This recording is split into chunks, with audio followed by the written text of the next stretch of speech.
Missy is personal friend. She is also an organizer. She is a fellow Twin Cities resident. We have a similar name. She's a lot of things. So welcome. Thank you so much. I'm excited to be here. I'm excited to talk to you. The way that this came about was Missy and I frequently text, and we were texting, and she's like, "Oh my gosh." And she asked me a question. I was like, "Oh, yeah, fire. We're talking about that." All right. So let's just back up. Let's just do a rewind, give people the overview of you and your organizing business and all the things. Sure thing. I do live in the Twin Cities. I'm in the northwest suburb, Maple Grove, and I run Clear Spaces Organizing. I have a team. It's super fun. We have been rocking and rolling for 6 years. How I That's like to say it, awesome. because we just have a blast meeting people where they're at, finding out what their pain points are, helping them just make their lives easier. I'm frequently pinching myself, especially the last 2 weeks, just being like, I can't believe this is my life. Um, You've had a really good last 2 weeks. We're gonna knock on wood because you have really been blowing it out of the water the past few weeks. It has been so fun. Yes, I may have texted Melissa and been like, "Move over, VH1. I'm having the best week ever." The best week ever. That is a very specific reference that only certain people that are listening to this podcast will understand, but that's okay. Thank you. Early, late 90s, early 2000s. That's right. Best Week Ever was one of the best shows of all time, but we can talk about TV shows on a different podcast because I feel like we have a lot of alignment there too.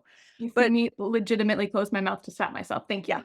No, we'll have to do that side podcast sometime because it would be really great. But the thing that I love many things about you, but if you are watching this on YouTube, you can see Missy's just like a sunshiny, like projects just such happiness and warmth. She's genuinely excited that good things happen. And she's genuinely excited to help clients. And there are a lot of different types of organizing. But you and I really align on we like the deep stuff, right? We really like to help clients get underneath the why and the clutter, and that is something that really just kind of feeds our soul. Is that fair? 100%. Yes. Yes, because it's then you're getting to the part where you can actually help the client make real and lasting change. Yeah. And that I don't know. I can't even fathom anything more fulfilling than that. Yeah. It's a great job, and you and I love it. But the first thing I wanna talk to you about is what we originally started this whole text chain on. And you asked me very specifically, "Have you ever done one of those 5-minute podcasts?" And I was like, "Hard pass. No, I have not." So tell us your 5-minute podcast story. Well, okay, to be fair, you also said, "Is it as horrible as I imagine?" I did say that. That is true. And I said, 1000%, and we need to talk about it. Great. Here's the thing, if you have been a professional organizer for any amount of time, someone somewhere has done a Google search, found you, and probably reached out to you. If they haven't yet, they will soon. And they'll be like, "Hello, I came across your profile, and we are looking for professional organizers for a free 5-minute podcast on our podcast." And I got those calls for years, and they leave a voicemail, and I just always delete. And then one day, I had some time, and they called, and I answered, and I was just like, "Oh, what the heck? Let's just see what it's all about," right? Like, I figured it probably wasn't positive, but I also didn't think that it could possibly be negative either. So I'm like, let's just give it a shot. So my time loss is your gain. Okay. So, in general, it's there and there are a bunch of companies that do it, but they will say, "Hey, we'd really love to have you on for a 5-minute podcast about your business." And then I think they make some promises, right? Like, "We'll promote you." Yeah, like you get Okay, to talk about your business, explain a little bit about your industry, and basically they're hinting at you're going to get clients from this. sure. Okay. So, what happened? You get on the call. Does it happen Okay. immediately, by the way? It does not happen immediately. That's good to know. Okay. So they call and they're like, "Are you interested?" And I was like, "Sure, why not?" And they said, "Okay, great. When are you available?" And immediately they want to get a date on the calendar and a 5-minute time slot. But then they want you to be flexible in case they're running late or running early or whatever. So maybe like 15 minutes of your time that you need to be available for. I'm like, "Okay, sounds good." The people that contacted me did not check my time zone, so they actually scheduled me at a time that I was not available and was driving. And when they emailed me the questions that basically they just want to see if you're a legitimate business, right? So you get an email that's, "What's your company name? How long have you been in business? Tell me a little bit about your organizing style." Just a basic questionnaire to make sure that you're legitimate. So I fill that out and I send it back and I was like, "You got the time wrong that we agreed to. I'm not available then. Please, call me at this time." Yeah, So that's how it started. I get a phone call while I was driving because it was the wrong time. of course. And I answered, And they're like, "Hey, are you all ready for, your podcast interview, blah, blah, blah." And I said, "I'm not. Actually, I'm driving right now, but if you give me just a couple minutes, I can pull over and we can do this thing." And they're like, "Well, we're really running a tight schedule, so you really need to do it quickly." I said, "I'm 2 stoplights away and I will pull over and we can have this conversation." So then they said, "Okay, we just want to verify the pronunciation of your name, blah, blah, blah, verify your city, your company name. Okay, we're good to go." We literally go live on, I think live on the podcast. And then they ask the exact same questions that were in the questionnaire, just verbatim. "What's the name of your business? How long have you been in business? Tell me a little bit about what you do and how you help people. Tell me something people might not know about your industry."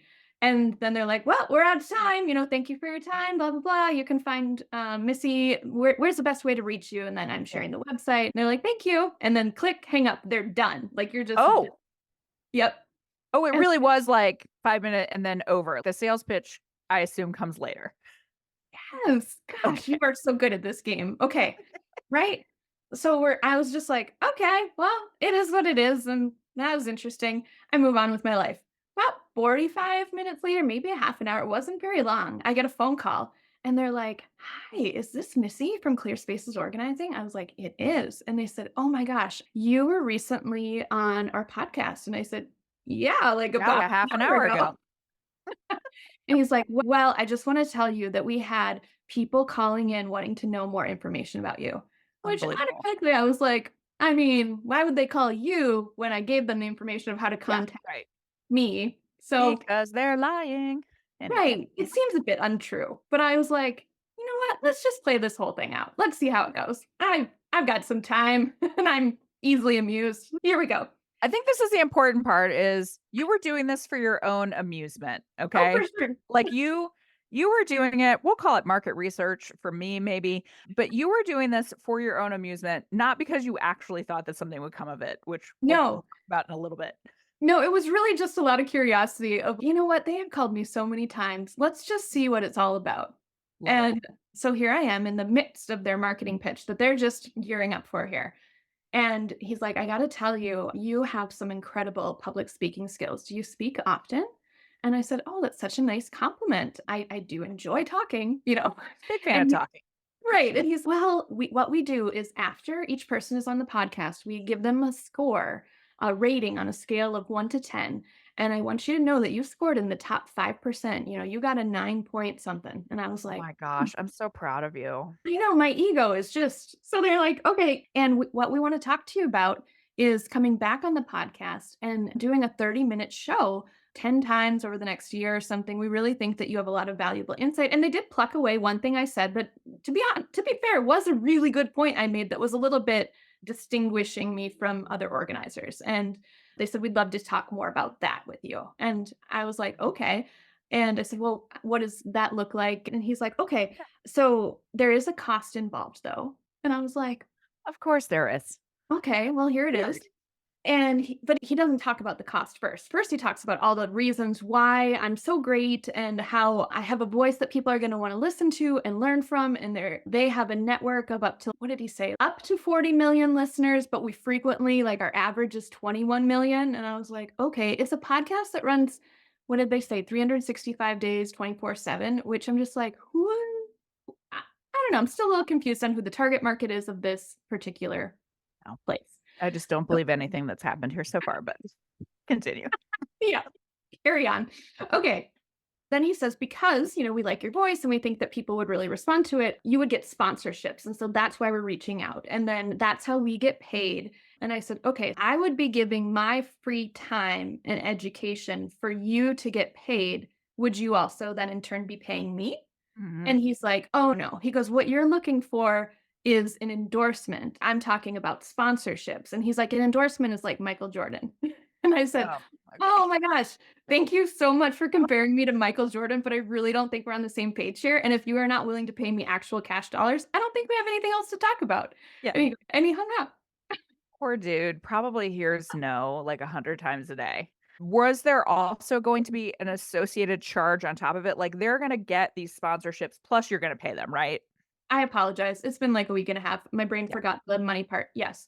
So typically to be on their show 30 times or no, 10 times in the next year for 30 minutes, but then they were going to replay it a certain amount of time because they have all this airtime to fill, right? 24/7 podcast, that it was the exposure and the audience I was going to have was going to be massive. And so typically the cost would be $20,000. But Oh, for me, a big special, only 5K.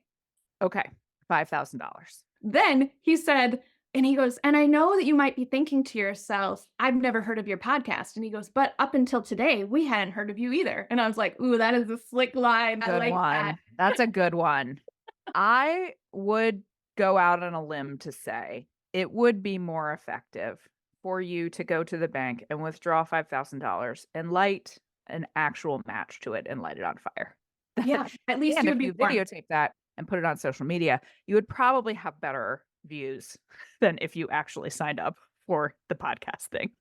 Absolutely. Because one of my initial conversations with him for even just the 5-minute part, I was like, if I'm on your podcast, will you create like a backlink? Because I was like, even if I just do a 5-minute podcast, one backlink is helpful for SEO. So I was like, I would Backlinks be are good. willing to do that. Right.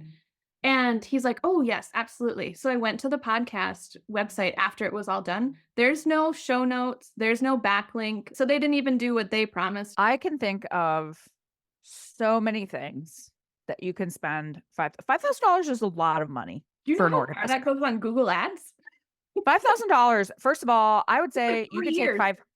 $500 and do something. I can think of 10 things you could do with $500 that would be more impressive. And that's so what actually, and again, you did this for your own amusement. What bugs me is people that do it and fall for it. Yeah.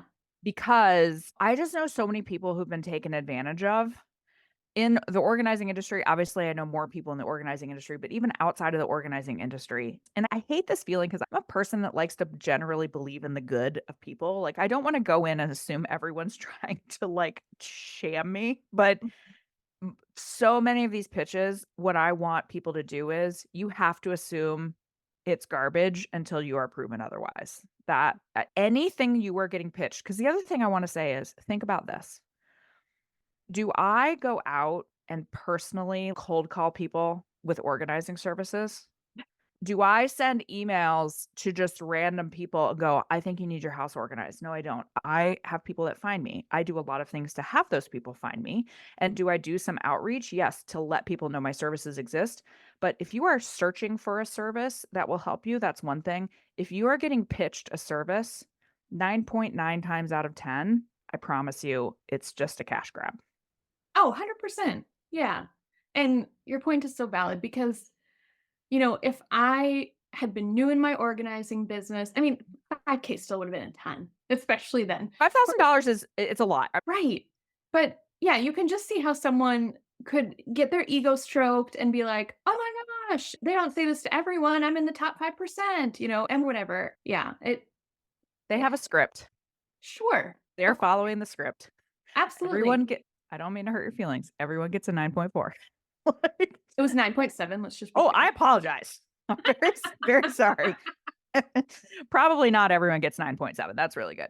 But I get so angry. And also, it's becoming so much more prevalent. Yeah. And it's sort of like, you get telemarketing calls. Actually, I don't anymore because I turned on the if you're not in my contacts, you don't come in You don't setting. include. But Yeah.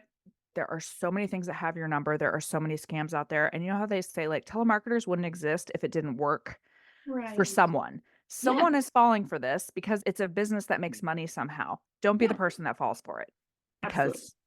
because it's garbage.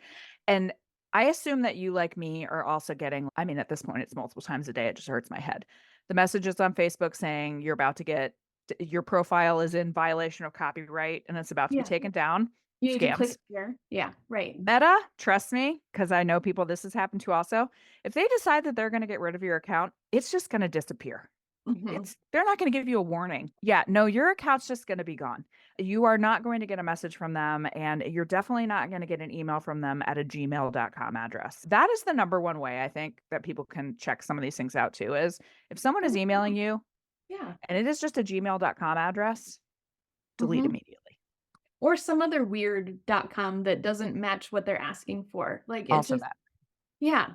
I have one dear, lovely client, and I spend time every single time I'm at their house going through their phone and reporting junk, all of the text messages that they're receiving. Cause I'm just like, don't click on any of Don't click this. on it. Yeah. The other ones are Amazon and USPS. You have a package that can't be delivered. Oh, yeah, Those are yeah. all scams. Yep. The other one, and I can't remember if I talked about it on the last 2, because this will be our 3rd scam update podcast, which is sad that we have to do that many. But the other one that I'm seeing a lot is you will get a very official looking thing in the mail that says your business name, like you have to renew your LLC, otherwise it Yes. will be canceled. All Yes. fake. Yes. All fake.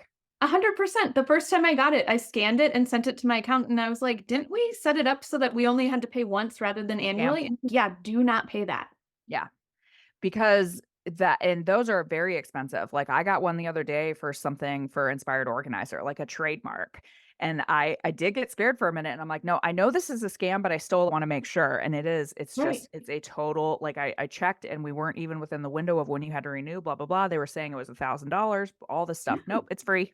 Like, they're all scams. So, I I think just want people to be super cynical. yeah, I'm so glad you brought up that last one because I think that one is the sneakiest because if this is your first business, which for most of us it is, you're not used to some of that paperwork and it looks very official. Yep. Yeah. And you don't realize unless you read the fine print, which so many people do not. For Mhm. instance, I probably owe Apple, like my house, my dog, my kids. I've never read terms and conditions, right? But if you don't read the fine print, like every single one of those things, they're required to say, this is not from the government. This, you are not required to do this, but they put it so teeny tiny and they Mhm. bury it so that you typically not going to read it. So Right. just want Sneaky little people guys. to be more cynical. Okay, so the bottom line on these 5-minute podcasts, though, and again, there are a lot of companies that do it. I understand why it feels compelling. Mhm. It is just a sales pitch. You are not going to get anything from it. You're not even going to get a backlink from it. What you're going to get is, yes, it's only 5 minutes and then the subsequent, follow up harassing sales phone calls. Yeah. So it's only 5 minutes. But my argument is always going to be, could you have spent that 5 minutes putting up 3 Google business posts? Yes, you could. It Mhm. takes about 30 seconds, 30 to 90 seconds to do a Google business post. Would that be a more useful use of your 5 minutes? Absolutely. I mean, honestly, sitting on the couch for 5 minutes might have been a more useful use of your time. So Right. just say no. And if podcasts are something that you're interested in, because legitimate podcasts will give you a backlink. And like when Missy is going to be on this podcast, I will put her on the Pro Organizer Studio website. She will be on my social media. She will get a backlink to her business. A legit podcast will do all those things. Go search out legit podcasts in your backyard. Because the other thing I'm going to always tell people is, Missy, you are a local organizer. You are looking for local organizing clients. Being Mhm. on a national podcast is only useful to you if it helps your SEO in some way and helps people find you in your local area. So go Mhm. find a local podcast with someone talking about mental health, someone talking about, how to organize for busy moms. Whatever your niche is and whatever you focus on, go find a podcast that talks about that because trust me, they're out there. Anything else you want to share from this awesome experience that you enjoyed very much? No, I think my favorite part though was being compared to Michael Jordan. But Yeah, that is the takeaway for sure.